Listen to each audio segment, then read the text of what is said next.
kita semua. Alhamdulillahirabbil alamin. Wassalatu wassalamu ala asrofil anbiya'i wal mursalin wa ala alihi washabihi rasulillahi ajma'in. Pertama dan paling utama, marilah kita panjatkan puja dan puji syukur atas kehadirat Allah Subhanahu wa taala yang mana telah melimpahkan rahmat dan nikmatnya kepada kita semua sehingga kita bisa menjalankan ibadah puasa dengan baik. Salam bersifat salam tak bosan kita hadirkan pada junjungan Nabi Muhammad SAW dengan sekurang-kurang nafas. Allahumma sholli ala sayyidina Muhammad wa ala ali sayyidina Muhammad. Dengan memperbanyak sholawat, mudah-mudahan kita melakukan syafaat dari beliau. Amin amin ya rabbal alamin.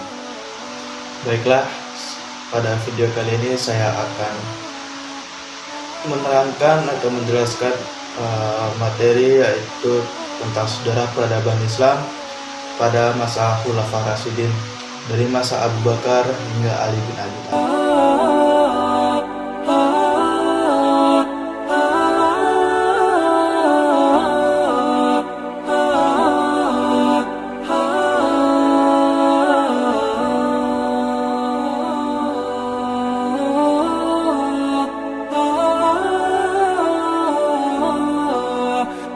Khulafaur Rasyidin berasal dari dua kata, yaitu khulafa dan ar-rasyidin.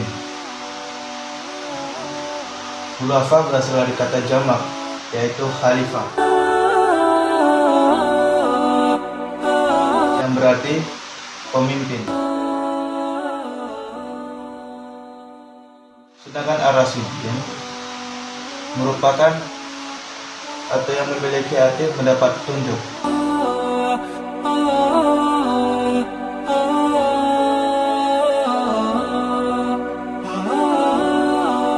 Secara umum,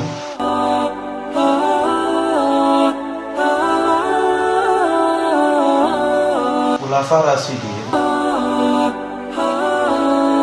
yaitu pemimpin yang mendapatkan petunjuk dari Allah Subhanahu wa taala. Ini merupakan pengertian dari Khulafaur Rasyidin.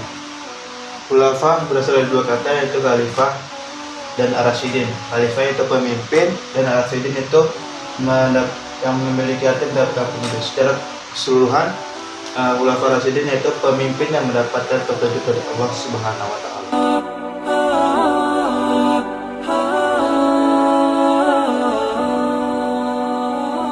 Kemudian Khulafaur Rasyidin itu merupakan sahabat dari Nabi Muhammad SAW, yang termasuk dalam Khulafaur Rasyidin yaitu yang pertama Abu Bakar,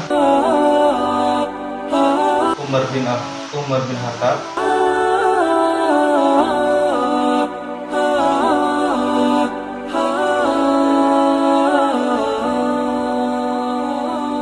Utsman bin Affan,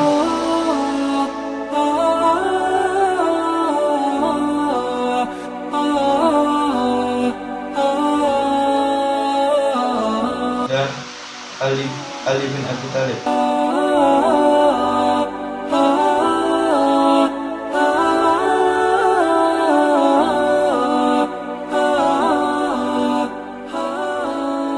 Ini merupakan Khulafaur Rasyidin atau sahabat dari Rasulullah SAW. Setelah wafatnya Nabi Muhammad SAW sebagai pemimpin Islam dan tanpa meninggalkan wasiat sepatah kata terhadap sahabat-sahabatnya ini, dan meninggalnya Nabi Muhammad tersebut meninggalkan atau menyisahkan polemik atau permasalahan siapa yang akan menggantikan Nabi Muhammad tersebut.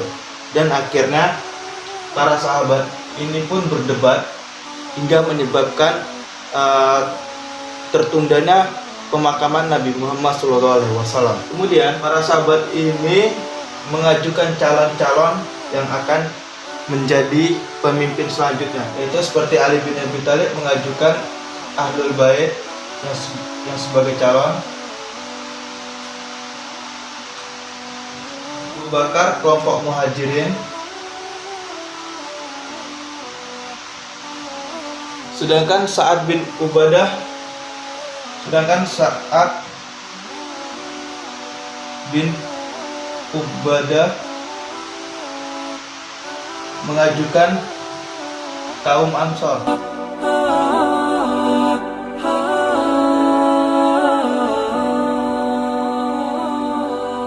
Ini merupakan calon-calon atau kandidat yang akan menjadi pengganti Nabi Muhammad SAW.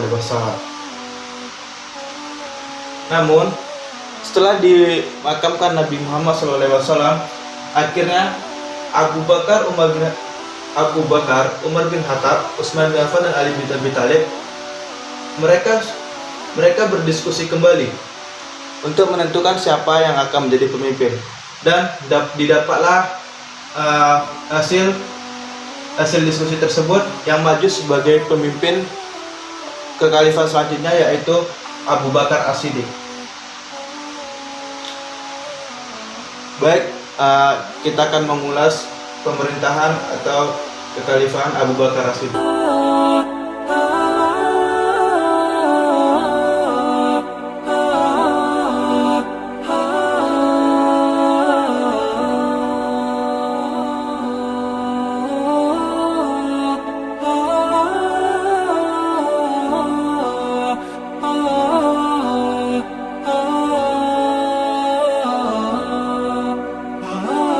Khalifah Abu Bakar As-Siddiq lahir pada tahun 568 Masehi atau 55 tahun sebelum Masehi. Abu Bakar mendapat gelar yang diberikan oleh Nabi Muhammad SAW, yaitu Abu Bakar, yang memiliki arti orang yang pertama masuk Islam.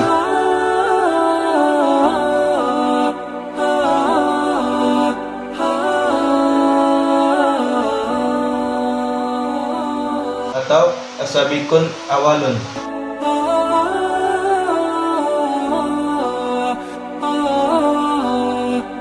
Sedangkan As-Siddiq yang berarti orang yang membenarkan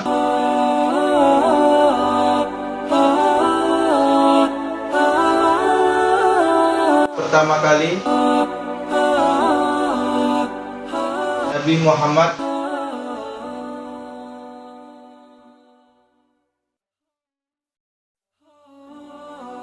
melakukan Isra Mi'raj.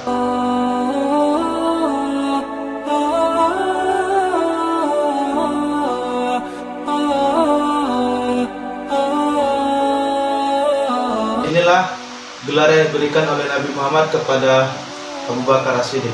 Abu Bakar As-Siddiq ini merupakan sahabat terdekat dari Nabi Muhammad SAW tersebut. Sewaktu kecil, Abu Bakar ini namanya tidak Abu Bakar, bernama Abdul Ka'bah.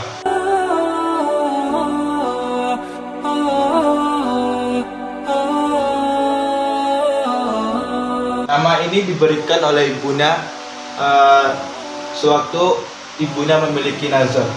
Namun ketika itu Rasulullah SAW merubah namanya atau mengganti namanya menjadi Abu Bakar As-Siddiq.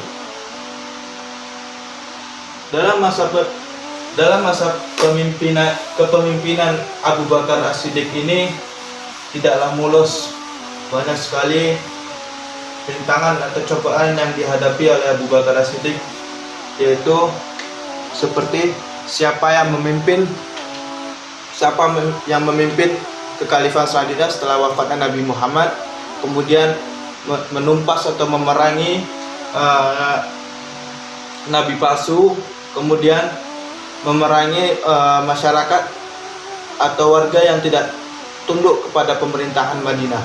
Namun dengan ketegasan yang dimiliki oleh Abu Bakar dapat memerangi semua perihal atau permasalahan yang ada di masa pemerintahnya tersebut. Adapun kemajuan-kemajuan yang diperoleh atau yang didapat oleh Abu Bakar As-Siddiq yaitu seperti perbaikan sosial di masyarakat, kemudian perluasan wilayah dan pengembangan wilayah Islam, kemudian pengumpulan ayat-ayat Al-Quran, menjadi kepala negara dan kepala pimpinan Islam, dan yang terakhir menjadi dia berhasil mengangkat kesejahteraan masyarakat pada zaman tersebut. Sebelum Abu Bakar wafat, beliau mewasiatkan kepada sahabat-sahabatnya ataupun saudaranya. Beliau mengatakan, sebelum aku wafat dan ketika aku wafat nanti, yang akan menggantikan aku sebagai khalifah yaitu Umar bin Khattab. Wafatnya Abu Bakar tepat pada tanggal 23 Agustus pada tahun 634 Masehi yang diakibatkan oleh penyakit yang dideritakan.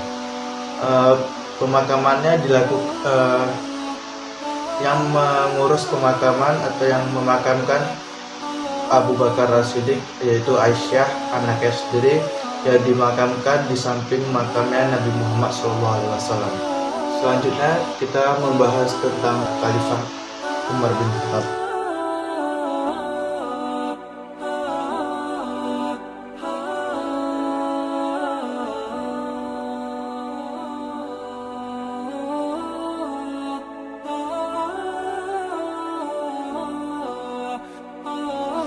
Umar bin Khattab lahir di kota Mekah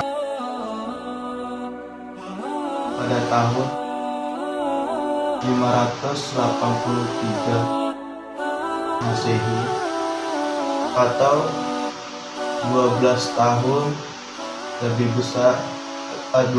lebih tua dari Nabi Muhammad SAW.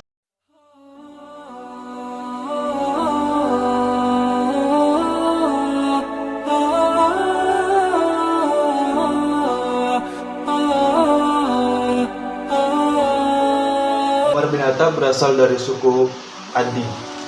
Umar bin Khattab merupakan sahabat terbesar sepanjang hidupnya Nabi Muhammad SAW. Peranan Umar bin Khattab ini sangatlah besar, seperti yang dilakukan adalah perluasan wilayah yang besar-besaran, kemudian politiknya yang begitu luar biasa. Oleh karenanya itu, ada salah seorang sejarawan mengatakan jika tidak ada Umar bin Khattab ini melakukan penaklukan wilayah-wilayah secara besar-besaran, maka Islam tidak akan berkembang dan tidak akan pesat seperti zaman sekarang ini. Masa kekhalifahan Umar bin Khattab ini terjadi selama 10 tahun 6 bulan, di mana dalam masa 10 tahun 6 bulan ini Umar bin Khattab merupakan waktu yang paling sibuk, di mana mereka melakukan perluasan wilayah secara besar-besaran yang ditujukan untuk menentukan masa depan selanjutnya.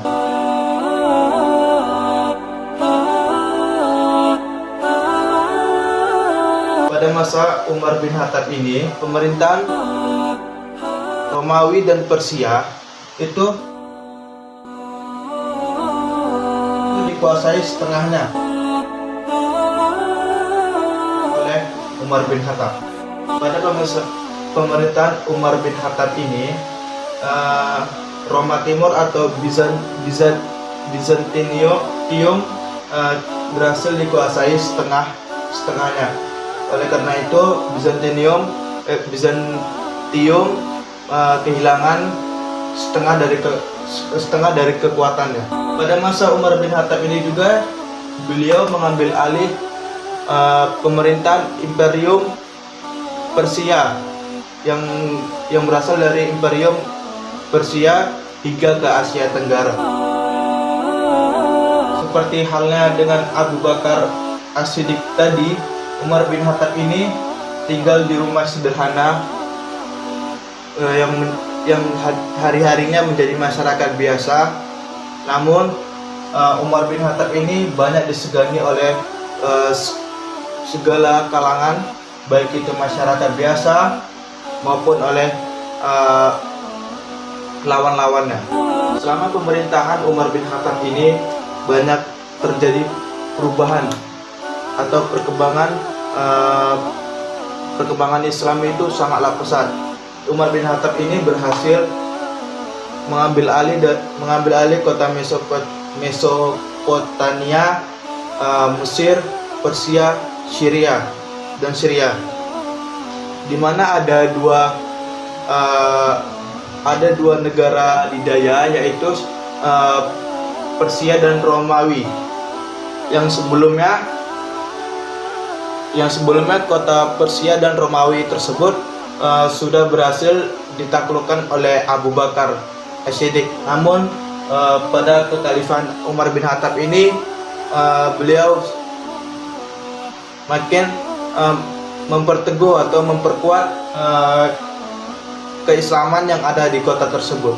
Banyak sejarah mencatat pertempuran yang terjadi di kota Romawi atau Persia yang ditaklukkan oleh Abu Bakar As-Siddiq. Itu terjadilah pertempuran Yarmouk yang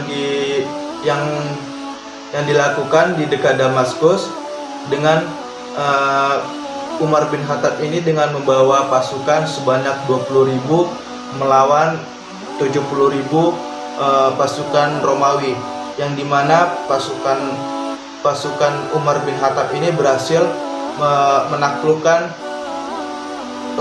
kota Romawi atau melakukan tentara-tentara Romawi tersebut. Umar melakukan banyak reformasi administrasi yang ditujukan untuk daerah baru yang baru ditaklukkannya, di mana beliau meminta diadakan sensus penduduk yang dilakukan oleh pemerintahan Umar bin Khattab. Pada tahun 638 Masehi, Umar bin Khattab memerintahkan untuk merenovasi dan memperluas wilayah, yaitu merenovasi khususnya pada bangunan Masjidil Haram yang ada di Mekah dan Madinah. Setelah itu Umar bin Khattab melakukan kodifikasi hukum. Pada sekitar tahun ke-17 Hijriah, tahun keempat kekhalifahannya, Umar bin Khattab mengambil keputusan bahwa penanggalan Islam hendaknya berdasarkan hitungan peristiwa hijrah secara garis besar seperti berikut ini. Yang pertama, peletakan dasar-dasar administrasi negara atau pemerintahan Islam. Yang kedua, industri dan pertanian berkembang pesat. Ketiga, kemajuan dalam bidang keilmuan umat Islam. Keempat, ekspansi keluar daerah Islam besar-besaran. Dan yang terakhir adalah mengadakan Baitul Mal. Wafatnya Umar bin Khattab dikarenakan dibunuh oleh salah seorang yang bernama Luluk. Pembunuhan ini didasarkan oleh sakit hati karena Luluk merupakan salah satu anggota yang dimana Persia tersebut. Dalam perang Persia tersebut mereka kalah, dan akhirnya si Luluk tersebut melampiaskan kekesalannya atau sakit hatinya kepada Umar bin Khattab, lalu si Luluk membunuh Umar bin Khattab. Wafatnya Umar bin Khattab di usia 63 tahun. Kemudian sebelum Umar bin Khattab wafat, beliau telah membentuk Dewan Asyura, yang dimana ditugaskan ketika Umar bin Khattab telah meninggal, dewan tersebut yang memilih atau memutuskan siapa yang akan menggantikan Umar bin Khattab tersebut, dan terpilihlah Utsman bin Affan yang akan menggantikan kekhalifahan yang ketiga. Baiklah, selanjutnya kita akan melanjutkan, yaitu masa kekhalifahan pada masa Utsman bin Affan.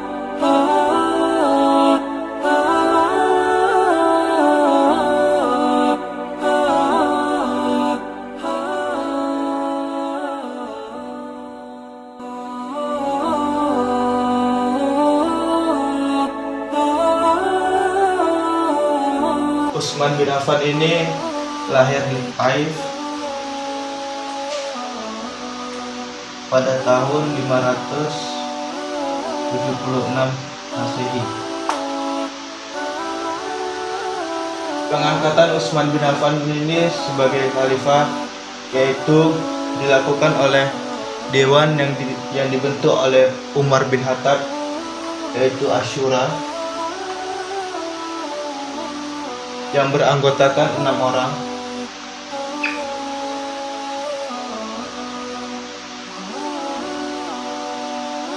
Ali bin Abi Thalib,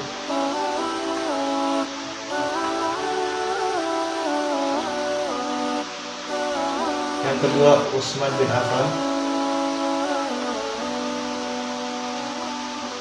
yang ketiga Abdurrahman Auf,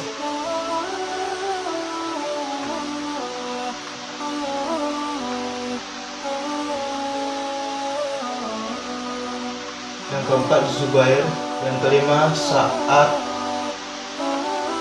bin Waqqas, yang H.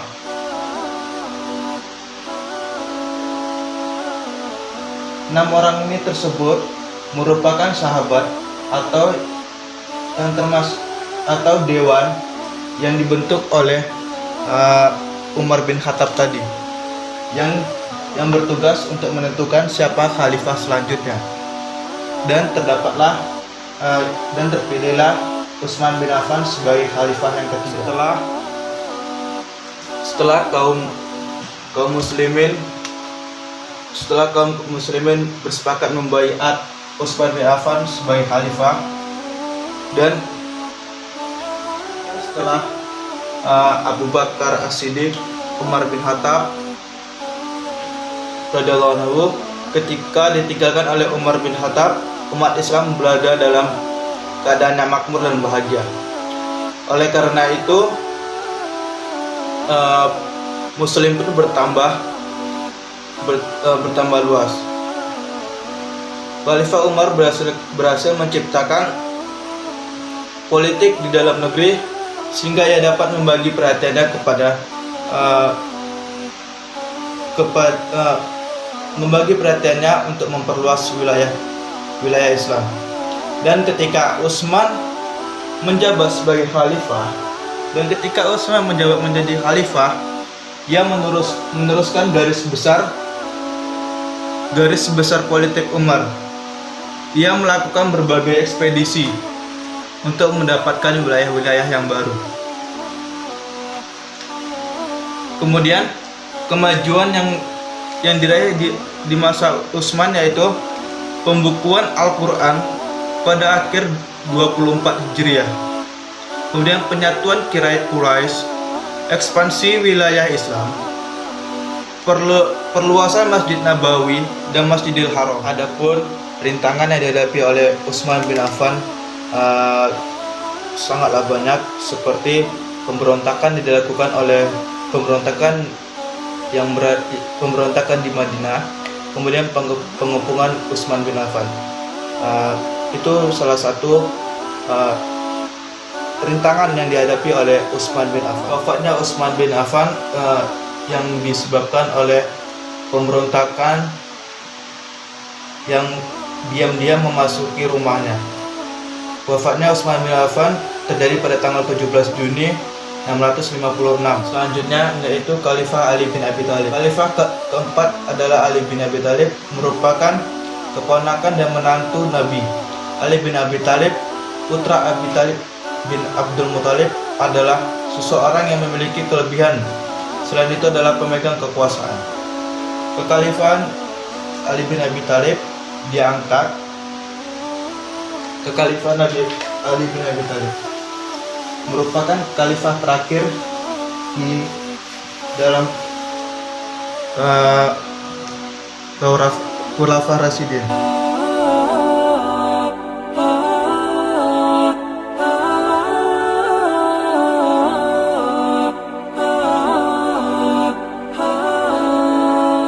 Ali bin Abi Thalib ini diangkat sebagai khalifah, dibaiat oleh masyarakat sekitar, dibaiat oleh masyarakat beramai-ramai. untuk membaiat si Ali bin Abi Thalib ini sebagai khalifah atau pengganti Utsman bin Affan. Ali hanya memerintah selama 6 tahun.